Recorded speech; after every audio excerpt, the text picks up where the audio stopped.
Yes, Roma wines taste better because only Roma selects from the world's greatest wine reserves for your pleasure. And now, Roma Wines, R-O-M-A, Roma Wines, present Suspense.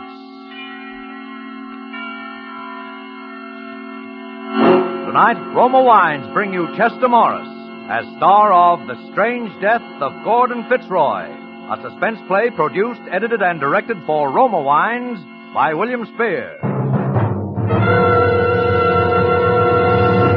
Suspense. Radio's outstanding theater of thrills is presented for your enjoyment by Roma Wines. That's R-O-M-A. Roma Wines. Those better-tasting California wines enjoyed by more Americans than any other wine.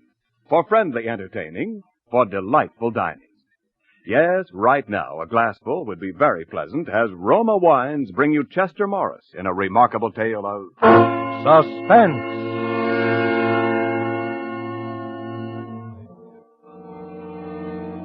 I saw it once, in a mirror, in the police emergency hospital. I never saw it again.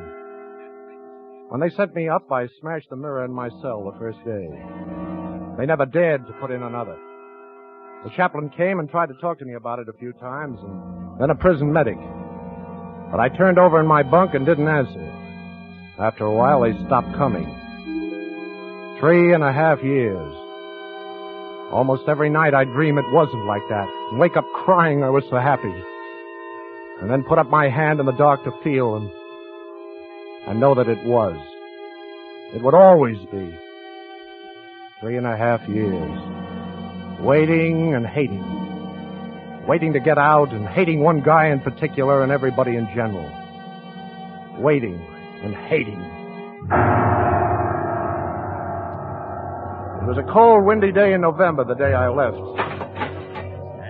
The guard opened the gate and gave me the usual corny send-off. Well, Mr. Malone, I hope you enjoyed your stay here.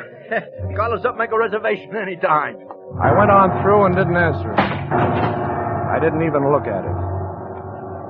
For 3.5 years, I hadn't looked at anybody. I didn't want anybody looking at me, and I didn't look at anybody else. My coat collar was pulled up and my hat pulled down, and I walked towards the river to the little park there and hung around waiting for it to get dark. I knew what I was doing, all right. I was going to kill a man. But first, I was waiting for it to get dark. When it was, I went up into town and caught a train for New York that got me into Grand Central about 8:15. In the station, I went to a phone booth and called Sam Bragan. Then I went down there. Sam lived in a walk-up off Hudson Street, a good dark street. Dark hallway, too. Dark stairs. The 3rd floor. Dark.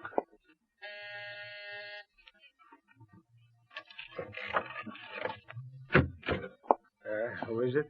Hello, Sam. Johnny. Oh, Johnny, you old son of a gun, you. Hello, Sam. Well, what are you standing there for? Come on in, come on. Wait, let me turn on the light. No. All right, Sam. You might as well see it now as later. Oh, Johnny. Oh!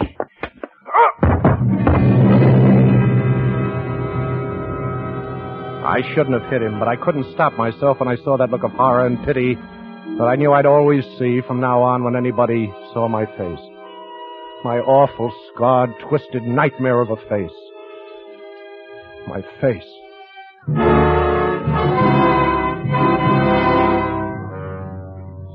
I closed the door and got Sam into the front room and onto the couch. And then I got the phone and called Fran's old number because I couldn't stop myself from that either. Hello? Is Miss Thompson there, Miss Frances Thompson? No, she ain't. Well, is her mother there? No, they gone away. Do you know where I can get in touch with her? No, I don't. Well, do you know if they're coming back sometime? I hadn't expected anything different.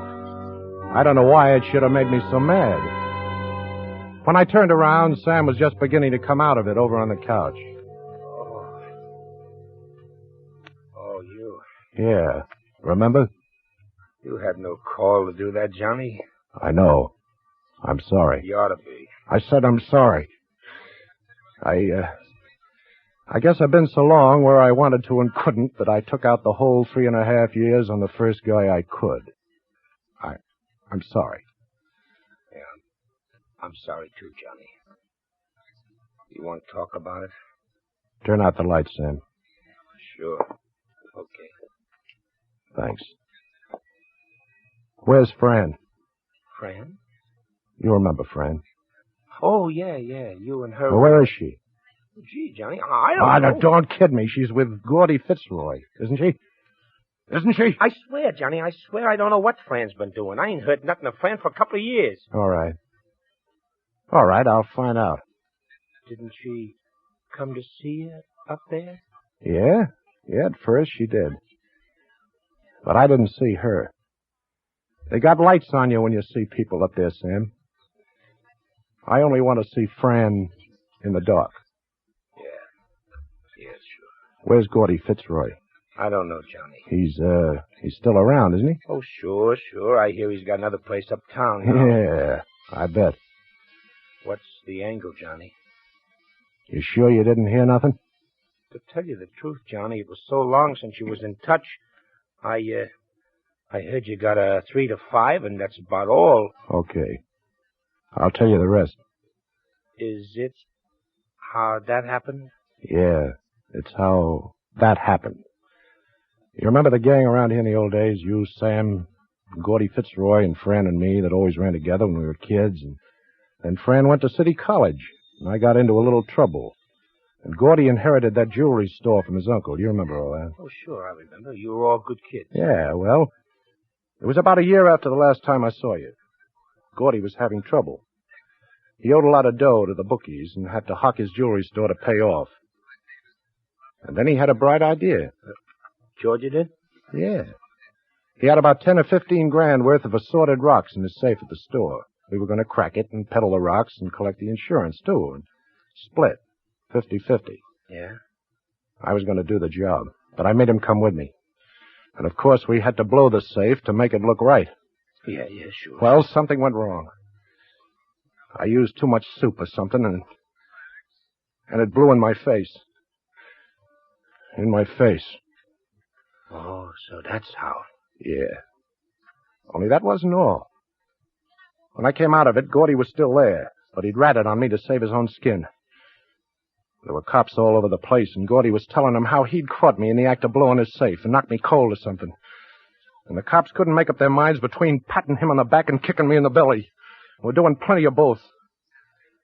Oh, he was quite a little hero there, Gordy was. Gee, Johnny. He did that? He did better than that. He even testified at my trial. Even Fran believed him, I guess. She said she didn't, but I don't know. So I got 3 to 5 and lucky at that. I was all bandages then. I didn't know how bad it really was till after the trial. And then they took him off. I only saw it once, Sam. I never dared look at it again. Gee. What are you going to do, Johnny? What do you think? Yeah, but look, that's bad, Johnny. Why, they'd pin it on you before you got off at the subway. Mm-hmm. Not the way I'm going to do it. You got a way to do it? Yeah. I got a way.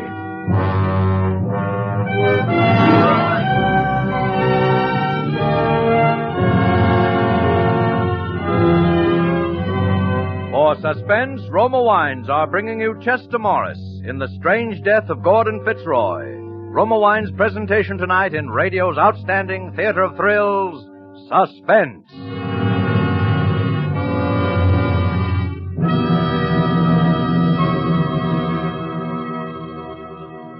Between the acts of Suspense, this is Ken Niles for Roma Wines. Today was a memorable Thanksgiving. And here's a tip on how to give tempting first meal flavor to your Thanksgiving dinner leftovers.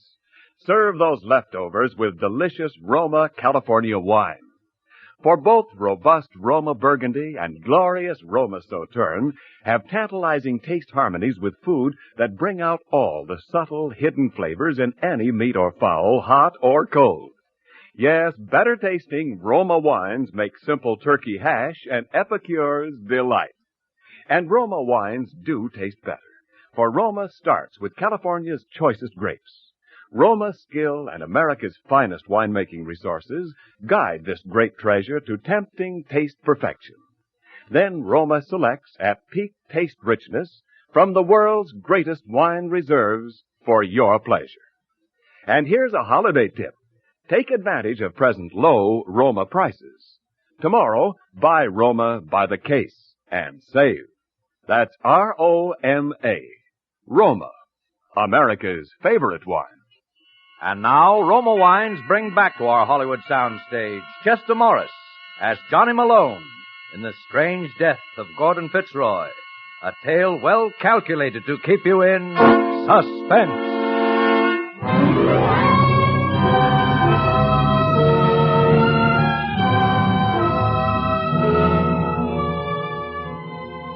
Sam was always a good G. He let me shack up there, and he helped me out. He found out where Gordy Fitzroy lived, alone in a little house on Long Island, and how he always caught the same train that got him out there about 10:30 every night. He made the contact with the guy that was going to fix me up the package, too. It was about a week later that I went around to collect it. It was a little basement watch repair shop off Avenue C. At least, that was the guy's front. He was a dried-up little guy with thick glasses, and he was working over some kind of a clock. Yeah? You want something? I'm Pete Jones. Pete Jones? Yeah. You got something for me, haven't you? I don't know. I'd have to look. Sam Bragan sent me. I don't know no Sam Bragan. I don't go by names in here. Yeah, well, what do you go by? I just remember. Well, start remembering. Let me take a look at you. I said I'm Pete Jones. Okay. I guess you're the guy. Where'll I put up the sign? What sign? We gotta go on back. I don't want no one coming in while we're gone.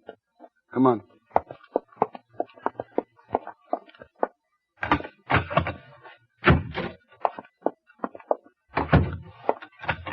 Where is it? You're looking at it. That suitcase. Well, open it up. I want to see it. That suitcase ain't made to be opened up no more, bud. Okay, how do you work it? You see the slide and that snap lock? Yeah. You push it just once. When you do that, it's time to blow in 3 hours. What'll it do? Like the atom bomb, bud. Like the atom bomb. Listen, you ain't mixed up in any kind of politics, are you? Like that Christian Front gang or anything? No. 'Cause I don't do that kind of work. Dangerous. This is strictly business. Personal. Okay. You know what this job is going to cost you? 1 C was what I was told. No. 2 C's. Is that the way you always do business? Materials are going up. Well, I'll give you 1.5 and a working over. Now, what'll it be? I'll take the 1.5. 3 hours, you said. Yeah, 3 hours. Well, here's your dough. And this thing better work right. If it don't give satisfaction, wise guy, bring it back.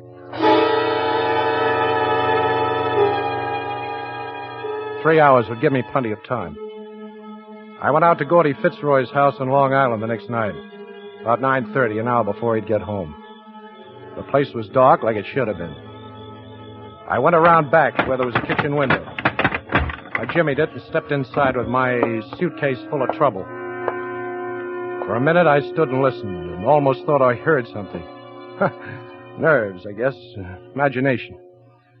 Upstairs, under his bed, would be the best place. But first, I wanted to set it. I put my flash on the slide lock and pushed it like the guy had said. But it wouldn't move.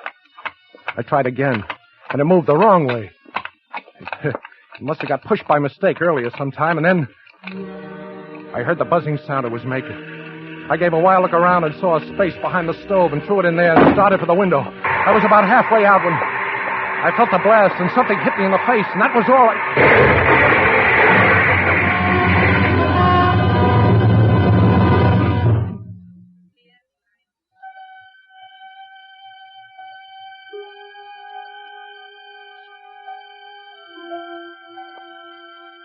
It was funny, but I came to sitting in a chair. Just sitting there, in a room I'd never seen before. It was dark, just a little light coming in from the street. And then I looked around a little and saw the bed. I knew it must be a hospital. And I remembered. But it couldn't have been too bad. They couldn't have to operate or I'd be in bed and feeling sick. But there I was, just sitting in one of those hospital nightshirts and bathrobes. Just sitting. And then the door opened. A doctor and a nurse. Psychic Troy shock. You just have to keep trying, that's all. Well, how's the patient this evening? Don't turn on the lights, Doc. Well, oh, what's that you said? I said don't turn on the lights. I like it better in the dark. How did you know I was your doctor? I guessed. You are, aren't you? Why, yes. How am I? You seem to be fine now. The bulls outside? The who? Coppers, police. Oh, the police. They were here, but they're not around anymore. You got tired, huh? Yes, I guess they did. Thanks for telling me. Well, it's nice to see you feeling so well. I'll drop by in the morning. We'll have a long talk. Oh, yeah, sure, in the morning.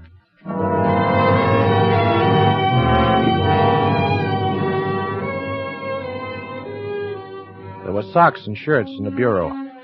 There were shoes and a suit and a hat and overcoat in the closet. They weren't mine, but what did I care? Because the cops must have quit watching me for the night, and that meant I could break out of here. There was no time for any fancy suitcase jobs now. If I was going to get Gordy Fitzroy before the cops got me, I had to go after him and give it to him, face to face. I put on the duds and got out into the hall and down a back stairway and out through the basement without anybody even seeing me. I knew where I could get a gun, and I got it. And then all of a sudden, I was thinking about Fran. I knew I was washed up. I knew they'd get me for what I was going to do to Gordy, but before that, I wanted to see her.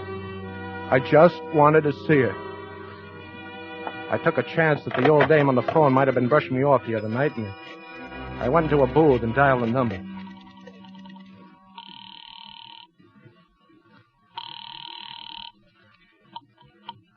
Hello? Fran? Yes? Who's this? Fran, it's Johnny. Johnny Malone. Johnny! Oh, Johnny! Yeah, me too. Are you... Out? Yeah. Fran, I want to see you. I want to see you the worst way, but... But what, Johnny? Did you know what happened? Yes, Johnny, I know. No, I mean all of it. How bad it was? Yes, Warden told me. He even showed me pictures. He did? Didn't you get my letters? Yeah, I got them. But I tore them up. Why? Because I didn't want to know what was in them, maybe. Because I didn't want to even think about you. After what happened. And then they stopped coming. Well, I joined the Red Cross. I've been away for 2 years. Oh. You sure you want to see me, Fran? Of course I do. Listen, Johnny, I'll meet you now at Jack's, the old place. No, it's too bright there, Fran. Too much light. Oh, all right, where? Down on your corner, Hudson Street. 10 minutes. All right, Johnny. I'll be there.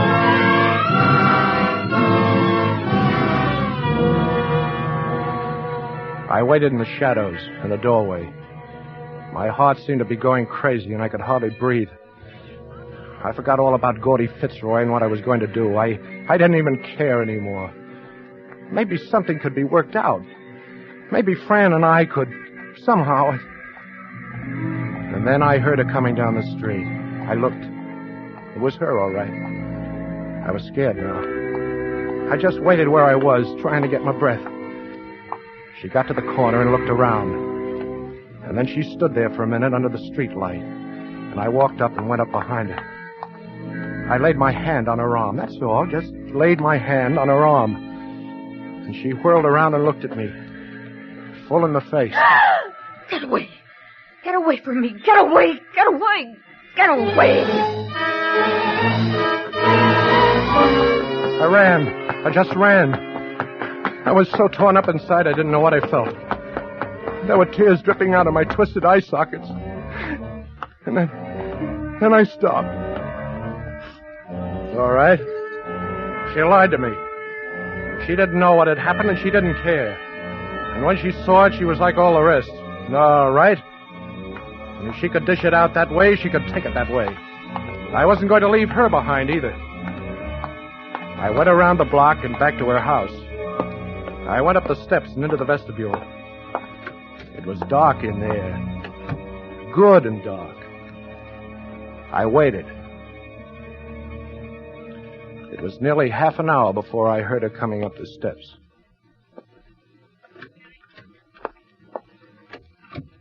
Hello, friend. Johnny. Oh, Johnny, why are you hiding here in the dark? Why did you do it? I waited and waited, and you never even showed up, and I was... Cut it out. You had your chance, friend. And now it's this. I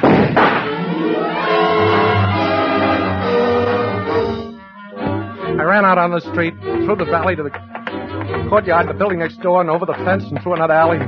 I was on the next street. There was a cab coming, and I hailed him. Where to, mister? Just drive uptown. I'll tell you where later. Okay. The next on the list was Gordon Fitzroy. There was no use calling the house on Long Island. I know I'd blown that sky high. But I had to find him before morning. I tried to think. There must be somebody who'd know where he was. Staying in town now, probably. A cabbie. Sure, one of the cabbies up around where his store was ought to know. I tapped on the glass behind the driver. He slid it back without looking around. You know where you want to go now? Listen, is there a cab stand up around 53rd and Lex? There sure is. Well, that's where I want to go. Okay, you're taking me right home. Yeah? That's your stand? Sure. I just happened to get a fare down here tonight. Well, then maybe you're just the guy I want to talk to. Me? About what? There's a jewelry store up around there named Fitzroy's. Yeah, that's right. Gordon Fitzroy. Yeah, an old pal of mine. You know him? Yeah, I've drove him a few times. You don't know where I can get hold of him, do you? I mean, where he's living now? No, I don't, bud. Tell you the truth, I ain't seen him around lately. I think his partner runs the business mostly now. Oh, he's got a partner, huh? Oh, yeah. Know his name? Let me see now. It's right on a store there. Begins with a Z. Zellman. That's it, Zellman. First name Fred, I think. Well, you can stop right here. I want to make a phone call. Wait for me. Okay.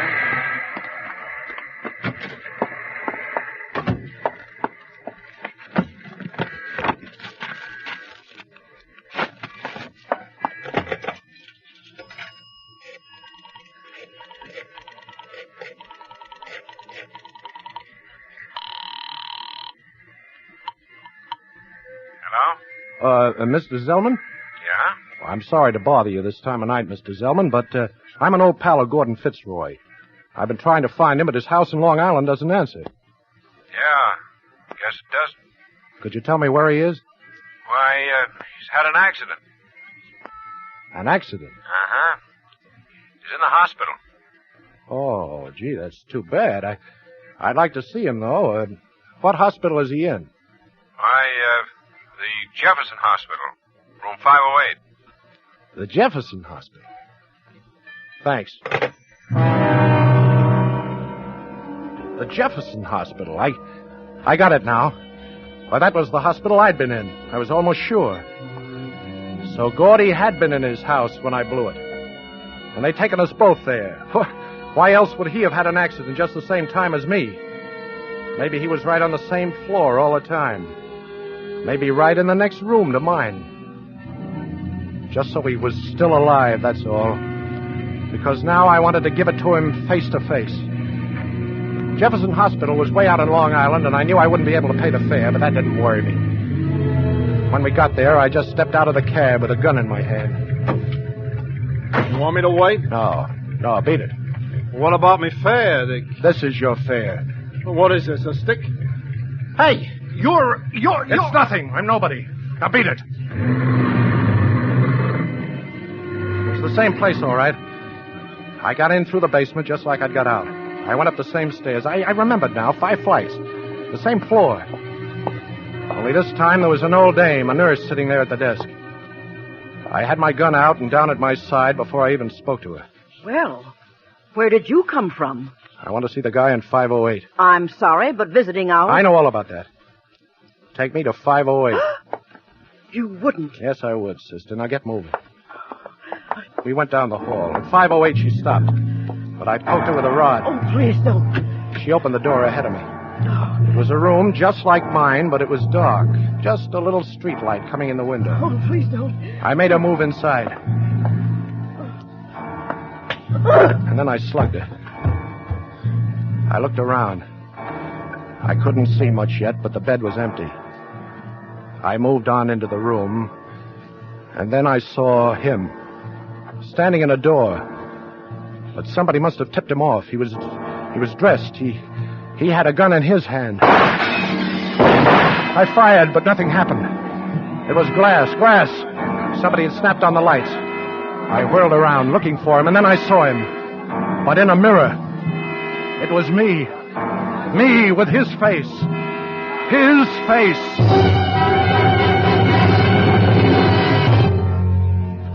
They must have come up behind me. I didn't even remember. I was in bed and half doped, and the room was full of medics and cops. But I knew. Gordy and me had both been in that house. Only the way he got it, they couldn't even find him. Only me. And they thought I was Gordy. And they fixed up my face from pictures the way they do to make me look like Gordy. And Fran had believed me. That's why she screamed at me. Because she thought I was Gordy, and she knew what he'd done to me. Oh, I knew. I knew, all right. Without even hearing them talking in their low voices there beside my bed. And then apparently... I knew. Apparently the shock, the explosion and all was just too much for him. Yes, he was here for 21 months while we rebuilt his face. And you know, he never spoke a word until today. Well, he's due for another shock now. He's wanted for murder.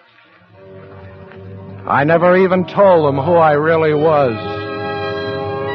What was the use?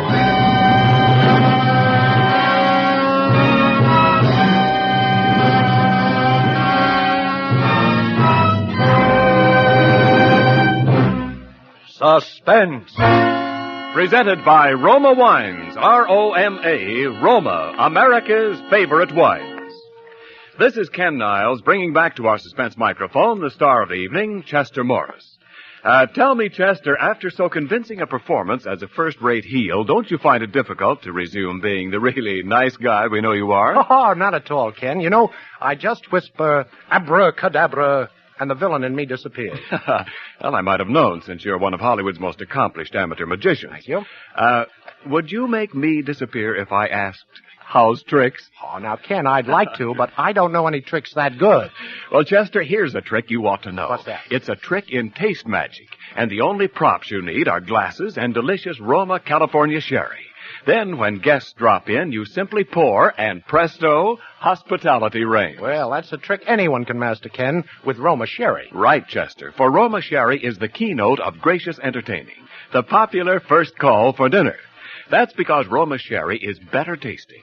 In fact, all Roma wines taste better, because Roma starts with choicest grapes, skillfully and unhurriedly guiding this grape treasure with America's finest winemaking resources to tempting taste perfection. Then, at the moment of peak taste richness, Roma selects from the world's greatest wine reserves for your pleasure. No wonder more Americans enjoy Roma than any other wine. Well, you're right, Ken. No wonder. And Chester, so you may practice this taste magic at home and delight your guests, here from Roma is a gift basket of Roma wine. Well, thank you, Ken, and thanks to Roma. And now, before I return to my top hats and rabbits, Ken, who will I be hearing on Suspense this time next week? You'll be hearing Robert Taylor. Next week is sort of anniversary show for us. Roma will be beginning its 4th year of presenting Suspense. It was Cary Grant who was our first star, and each year on our anniversary, Cary has appeared. This year, however, he'll be away from town. We'll present him later. Next week, it'll be Bob Taylor. Wonderful. And what kind of a story will Bob do, Ken? Well, it'll be a suspense play that involves him in a Christmas story with some of the eeriest and most inexplicable twists imaginable. It'll take all the magician in you to explain it away. Well, I'll certainly be listening. Chester Morris will soon be seen in the Columbia picture Inside Story. Tonight's suspense play was written by Bruce Cassidy and Robert L. Richards. Next Thursday, same time, you will hear Mr. Robert Taylor as star of Suspense. Produced and directed by William Spear for the Roma Wine Company of Fresno, California. This is CBS, the Columbia Broadcasting System.